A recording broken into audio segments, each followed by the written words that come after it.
دەنگدان لەسەر پێشنیازی بریاری دیارکردنی ڕۆژی 2014 وەک ڕۆژی کۆمەڵکوژی یەزیدیەکان ناوهێنانی داعش وەکو دەوڵەتی ئیسلامی لە پرۆژە پێشنیاری دیاریکردنی ڕۆژی 3 ئابی 2014 وەک ڕۆژی کۆمەڵکوژی ئێزیدیەکان ناڕەزایەتی فراکسیۆنی کۆمەڵ ئیسلامی لێکەوتەوە دەنجیان بەو بڕگەیە نەدا. ئێمە داوامان کرد کە هەموو یا بەلانی کەم ئەم دەوڵەتی ئیسلامی لێ لا ببرێ وەکوڕونم کردەوە بەڕاستی زوڵمە دەوڵەتی ئیسلامی بێتە ناو مۆزوعی کە ئەگەر دەوڵەتی ئیسلامی چۆن هەموو زوڵم و هەموو کۆمەڵکوژی و هەموو تاوانکاری دەکات تەبعاً بۆیە بەڕاستیمە دەڵێن بەلانی کەم بە لە هەموو ئەو بەرگەی کە باسی ڕێکخراوی تیرۆریستی تەرحکراوە بۆ پژیریش باشە بەدەستێنەوە بەناو دەوڵەتی ئیسلامی ئێمە میلەتێکی مسلمان چۆن بچینە ژێرباریەوەی دەوڵەتێکی ئیسلامی هەبووە زوڵمی کردووە و تاوانکاری کردو و کۆمەڵکوژی کردووە. سەرۆکی فراکسیۆنی کۆمەڵ ئیسلامیش دەڵێت ناکرێت کارە قێزەونەکانی ڕێکخراوی تیرۆریستی داعش لەسەر ئیسلام حیساب بکرێت دەبوایە وشەی دەوڵەتی ئیسلامی لا ببرێت و لە بری ئەوە ڕێکخراوی داعش بنووسرێت چونکە ئێمە قەنەعەتمان وایە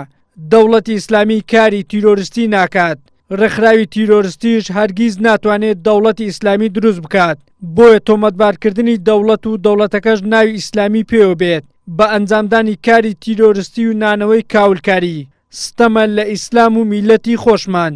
ئەم مامەڵە و تەسەڕوفاتانەی ڕێکخراوی داعش هیچ پەیوەندی بە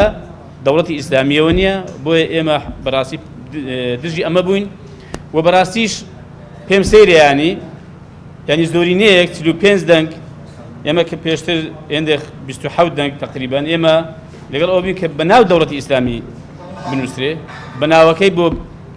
ئیزافە بکرێ بەڵام بەداخەوە لە نێو پەرلەمانێکی میلەتێکی موسڵماندا ئەمە لێکجا نەکرێتەوە ینی 35 کەس دەنگ بەوە دەدا کە ئەمە ڕێکخراوی تۆریستی دەوڵەتی ئیسلامی داعش خۆی ڕاست ئەوان وایان ناو لە خۆناوە بەڵام لە هەموو عورفی دنیادا لە عورفی نێودەوڵەتیشدا کاتێک وڵاتێک ناونیشانێک دێتە پێشەوە کە قەنەعەتی پێی نییە بڕای پێی نییە دەڵێ مایوسەما بەوە یا ماتوسەما بەوە بۆیە ئێمە حەقەتەن دژی ئەمە بووین و لەم بڕگەیەدا ئێمە دەنگمان پێ نەداوە بەڵام ئێمە دەنگمان بە کۆی یاساکەدا بە حکمەوەی کە بەڵێ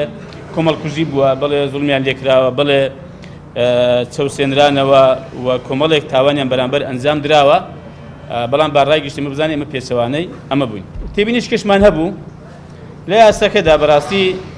باسی ئیلتیزامات و پابەندی حکومەتی هەرێمی کوردستان ناکات. بەپێی بڕیارەکەی پەرلەمان ئەرچی قەرەبووکردنەوەی کەسوکاری قوربانیان بەتەنها خراوەتە سەر حکومەتی عێراق حکومەتی هەرێم نەخراوەتە بەردەم بەرپرسیارەتی هەم ئاوەدانکردنەوەی ناوچەکە و هەم قەرەبووکردنەوەی کەسوکاری قوربانیان. پێویست بۆ حکومەتی هەرێمی کوردستان لە مادەکاندا هەرچەندە ئەمە یەک لە پێشنیارەکان بۆ ئیلزام بکرێت بۆ ئەوەی بە دواداچوونی خێراتن و لیژنە پێک بێنێ بۆ ئەوەی کە بەپێی مادەی 32 لە بڕگەی 2 کە دەستوری عێراقی ئیلزامی کردووە لەسەر دەوڵەتی عێراق بۆ هەموو ئەو کۆمەڵکوژیانەی کە دروستە بێ دەبێ قەرەبوو بکرێنەوە و قەرەبووی کەسوکاریان و ئاوەدانکردنەوەی ناوچەکە بکرێت. نەخێر تێیدا نیە هەبوو و دەنجی نێناوە. بڕیارەکەی پەرلەمانی کوردستان بۆ ناساندنی ڕۆژی 3 ئابی 2014 وەک ڕۆژی کۆمەڵکوژی ئێزیدیەکان لە کاتێکدایە لە خولی پێشووی پەرلەمانی کوردستان پەرلەمان بڕیاریدا ئەوانەی کە دەستیان لە کەوتنی شنگال هەبووە لێ کۆڵینەوەیان لەگەڵ بکرێت و بدرێنە دادگا بەڵام تا ئێستا بڕیارەکە جێبەجێ نەکراوە و هیچ کەس لەسەر ڕادەستکردنی شنگال لێپرسینەوەی لەگەڵ نەکراوە. وەلی سەلیم کەناڵی ئاسمانی پێیام هەولێر.